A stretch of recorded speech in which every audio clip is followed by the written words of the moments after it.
From Washington, the McLaughlin Group, the American original. For over 3 decades, the sharpest minds, best sources, hardest talk. Issue 1, forward together. Madam Chairwoman, delegates, I accept your nomination for President of the United States.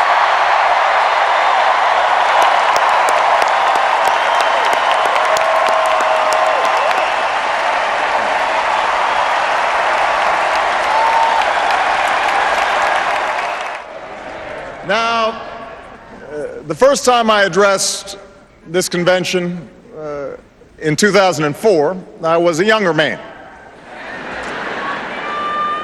A Senate candidate from Illinois who spoke about hope. Not blind optimism, not wishful thinking, but hope in the face of difficulty. Hope in the face of uncertainty. 8 years later, that hope has been tested by the cost of war, by one of the worst economic crises in history, and by political gridlock that's left us wondering whether it's still even possible to tackle the challenges of our time. And on every issue, the choice you face won't just be between 2 candidates or 2 parties. It will be a choice between 2 different paths for America. Question. The Democratic political imperative was to re-energize the base and to persuade the disillusioned 2008 supporters to give the Obama-Biden ticket a second chance. Did President Obama succeed in that, Pat? No, he did not, John. They had a terrific convention. It was lively. It was more exciting than the Republican convention. You had some terrific speeches. Kerry was excellent. The First Lady was excellent. Bubba was terrific in that. Miss Granholm, I don't know what happened to her, but she was exciting. But the President of the United States was stale, he was flat, he was repetitive, he was the same thing we've been hearing over and over again.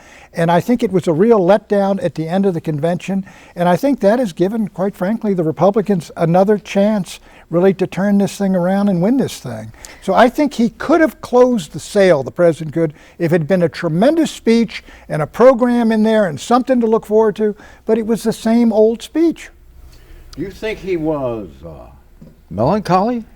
You know, John, I don't know what it was, but he started off and I just said, this is boring. This is not the Barack Obama that, he wasn't the Barack Obama of Denver, and it certainly wasn't the Barack Obama of Boston. Was he going through the motions? Did you feel that way? I think what's happened is he's been on that road for a year, saying the same things over and over again, and it just didn't seem fresh or exciting or gripping. Those Republicans, they'll never be pleased. I thought the whole imperative was that Barack Obama is all about soaring rhetoric, there's no substance. I think the speech was more workmanlike than soaring rhetoric. I think it was sober. I think it was down to earth. I think it was totally appropriate.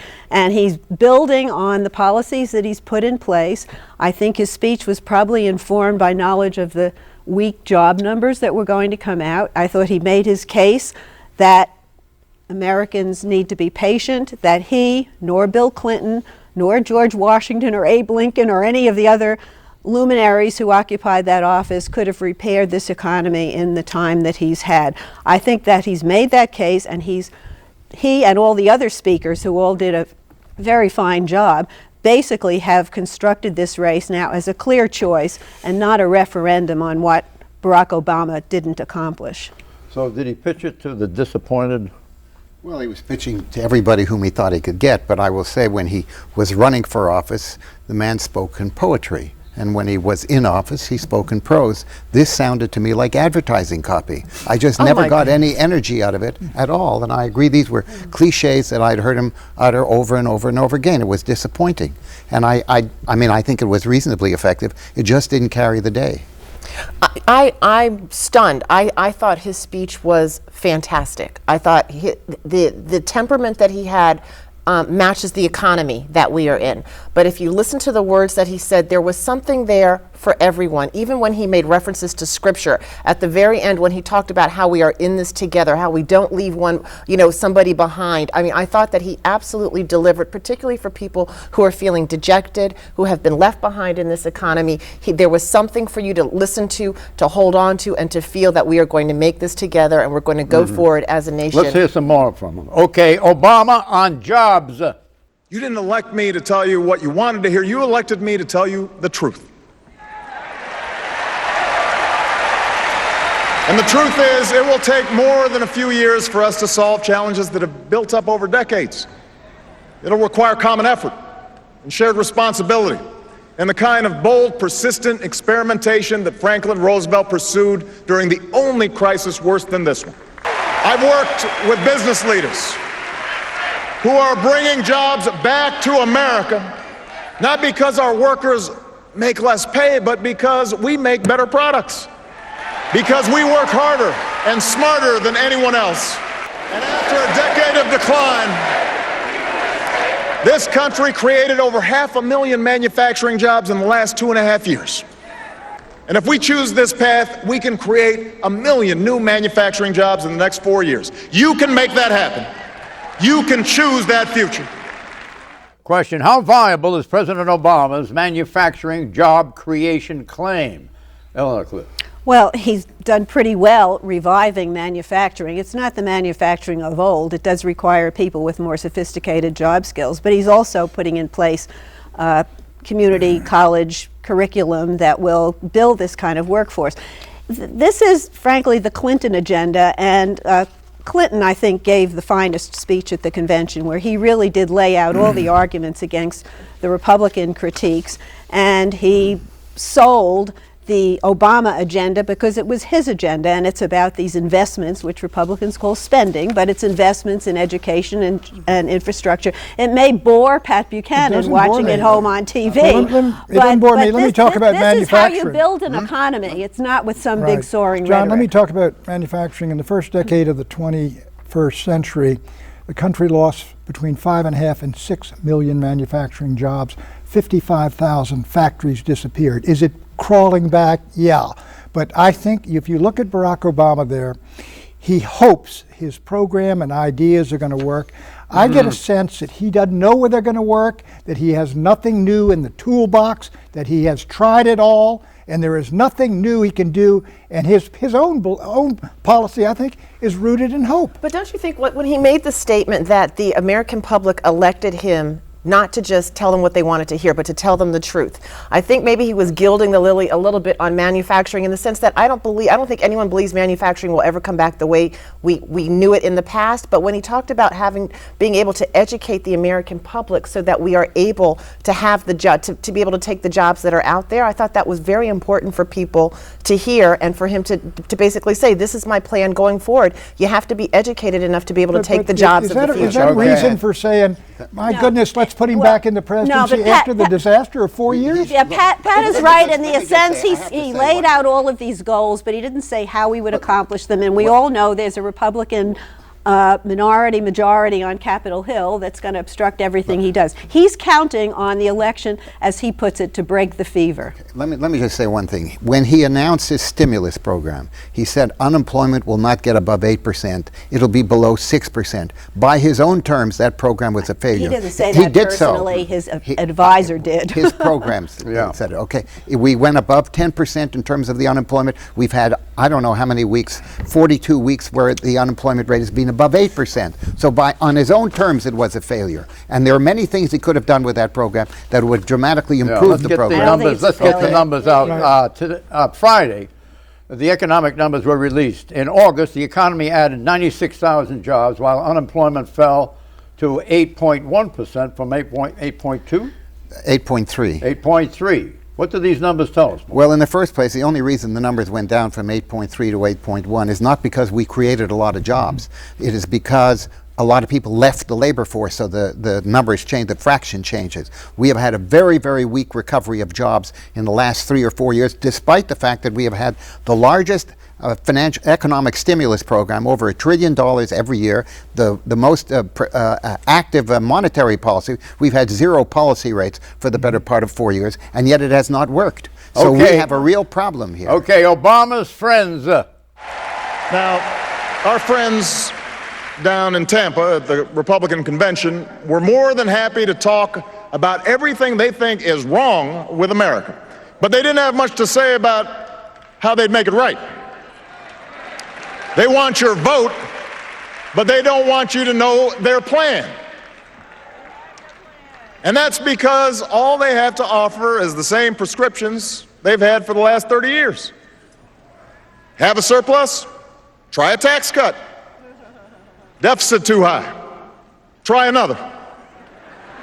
Feel a cold coming on? Take 2 tax cuts, roll back some regulations, and call us in the morning.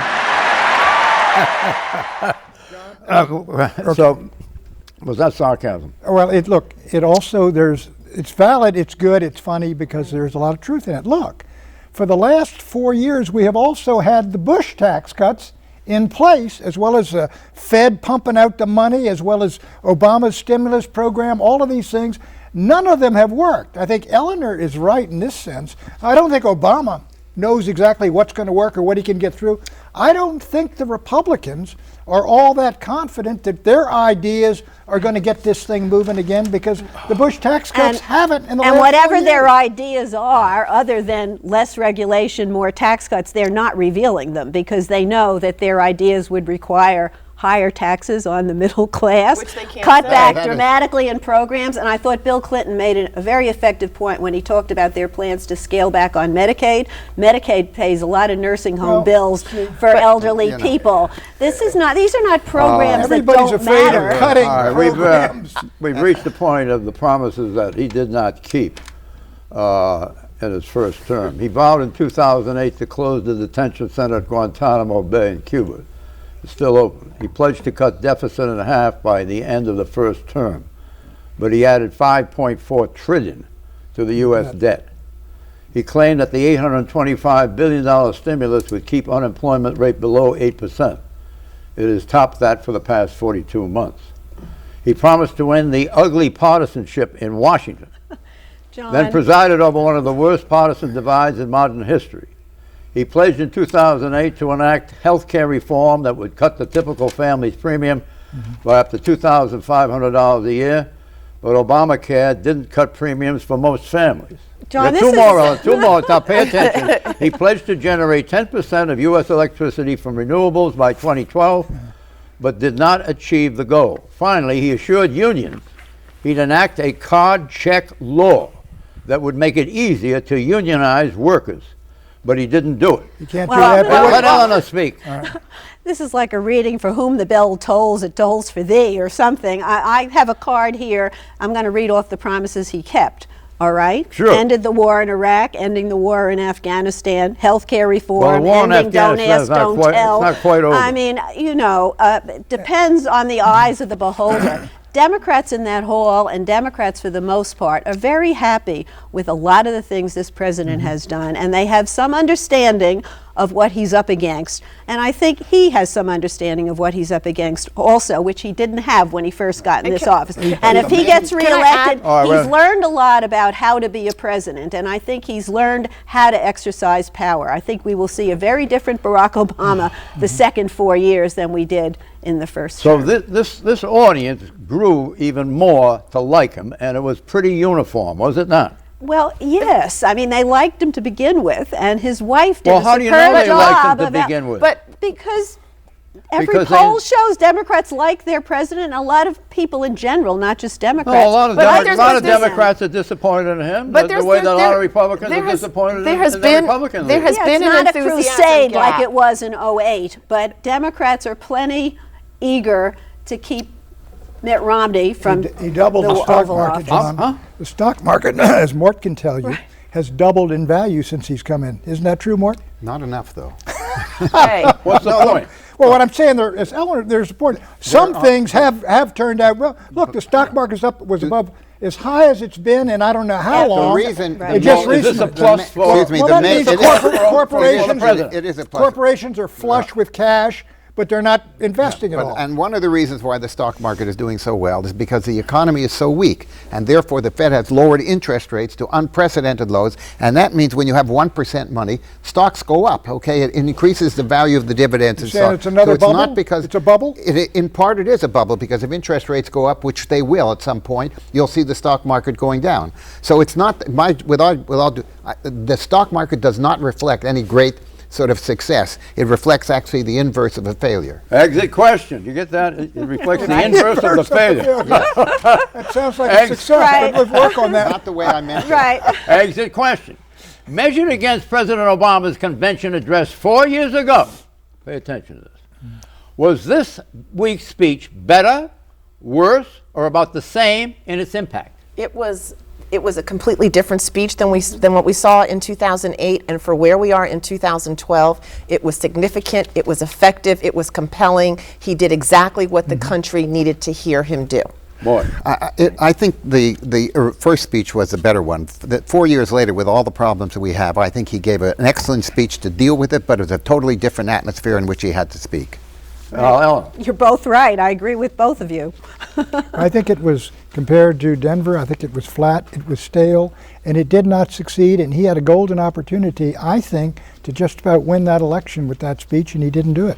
I think it was slightly diminished from Denver. Issue 2, Bubba backs Barack.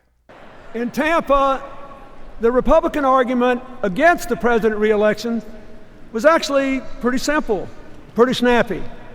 It went something like this. We left him a total mess. He hadn't cleaned it up fast enough, so fire him and put us back in. I like the argument for President Obama's re-election a lot better. Here it is. He inherited a deeply damaged economy. He put a floor under the crash. He began the long, hard road to recovery and laid the foundation for a modern, more well-balanced economy that will produce millions of good new jobs, vibrant new businesses, and lots of new wealth for innovators. Now, are we where we want to be today? No. Is the president satisfied? Of course not.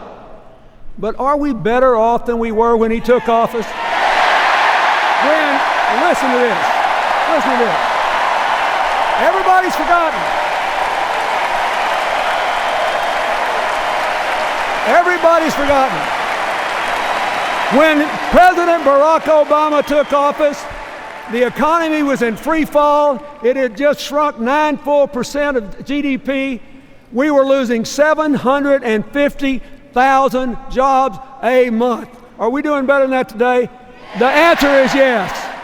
Question, is Bill Clinton's argument persuasive, Eleanor Cliff? Yes.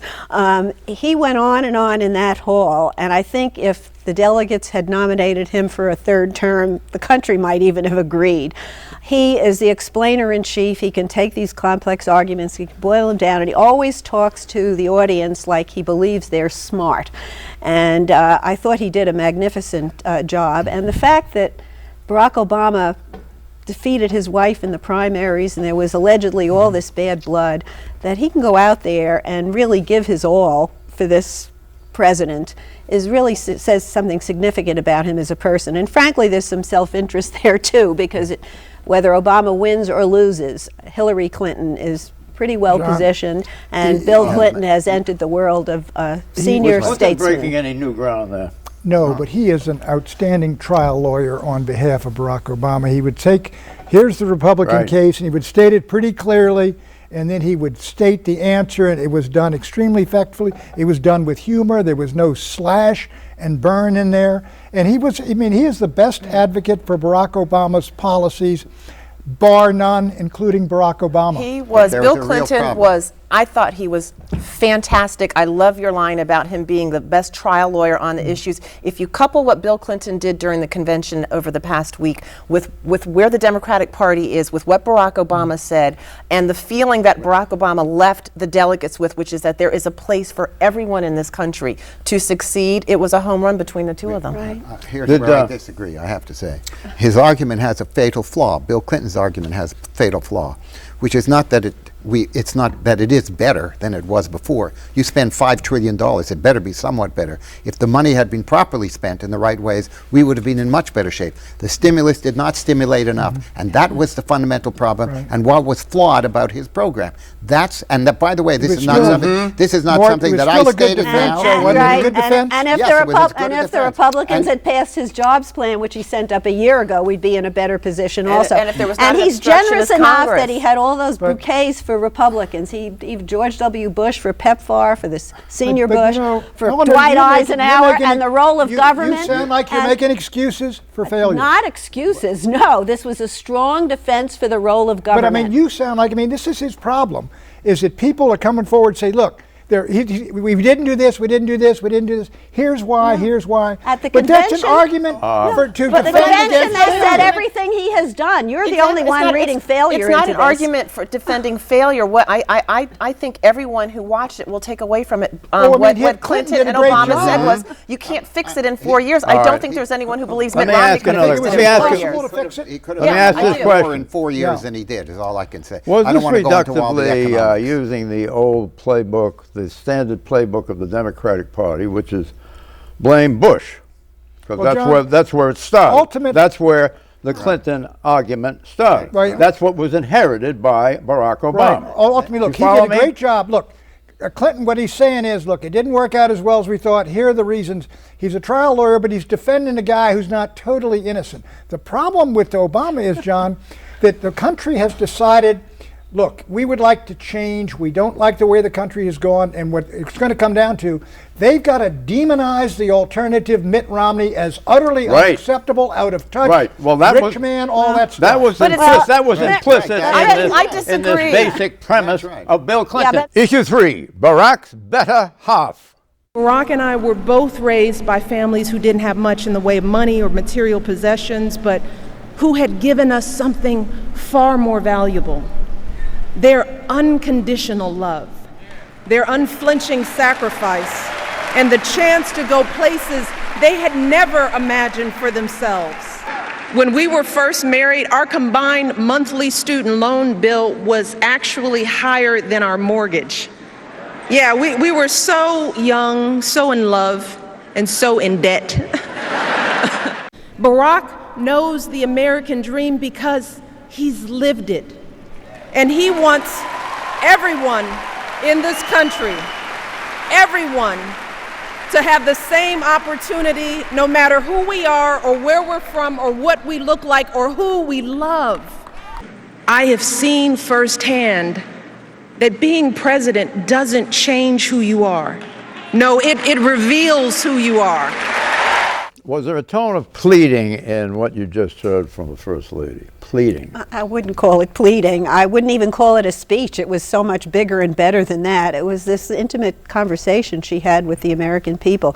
The warmth she brings and the authenticity is truly remarkable. She wasn't a public personality, really, before she came to the White House, and I don't think she was all that eager to embrace all the roles of being First Lady, but boy, she has really figured it out in the causes that she has embraced and in the way she presents herself.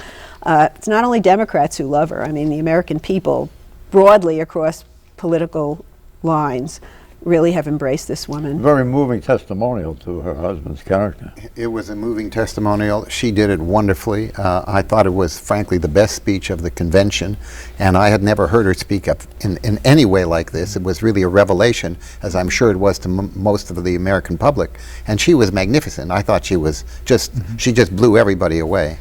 John, you know, remember back the famous New Yorker cartoon? Absolutely. They had the Angela Davis, the fist bump, and the hairdo, and they had all that on her. And her image was that of sort of a militant and harsh and maybe not so happy about America early on. Her improvement has been extraordinarily dramatic, I think, over the last 4 years. I agree, it was extremely authentic on her part and really seemed to people use the phrase, from the heart. This really did seem to come from the heart, and I think it was the best speech of the convention. And frankly, there's a contrast with what we talked about with Obama, where he seemed to be so much higher up in Denver than he was here, whereas the difference is this, I mean, she was at her peak, she's at her apogee. It was a tremendous, tremendous speech. It was the best one of the convention. She has the better one. The better one. The Best of the convention. agree. I would have to. I would have to- you The better three of the minus two. Which convention was the better? The Republican convention or the Democratic convention? I think the Democratic convention had a lot more energy, fire, Right. everything to it. Yeah, and Are we all the agreed on that? Democratic We convention. know where you stand. Yes, but the Democratic convention, and when you look out on the floor, that's what America looks Looks like like. today and where it's going. When you looked out on Tampa, that to quote Lindsey Graham, the Republican Party is running out of angry old white men. I mean, that there is a demographic challenge here that the Republican Party has yet to figure out how to deal Did with. the Republican Party make a fundamental error in gearing the convention to winning the votes of the undecided? Do you follow me?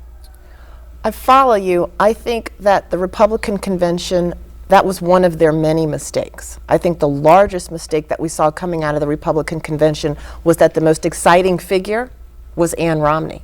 I think that the overtures that they made to get the women's vote was important. It needed to be done. They focused on that, quite frankly, I believe, more than they did on undecideds. But there was nothing that came out of the Republican convention that excited us, that made all of us feel that we are a part of the fabric of the nation. Was the focus on the Democratic convention also on pursuing the female vote?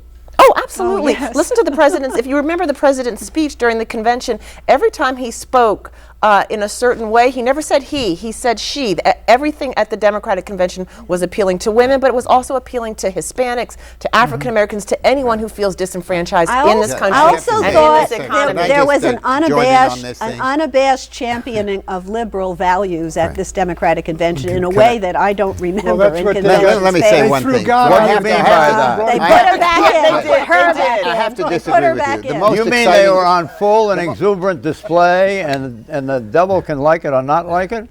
They just weren't defensive about it. I mean, they're pro-choice. That was front and center a lot. What will be the size of the convention bump that Barack Obama will get from this convention? I think it'll take him right to 50%.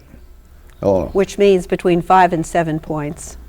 boy. Oh, I think it'll be less than that, and it'll go down within a matter of 30 days afterwards because the unemployment numbers are going to get worse. Michelle? I think he's going to be close to 50%, but I think the election is going to be decided on demographics, not the economy. I think he will reach 50%. Bye-bye.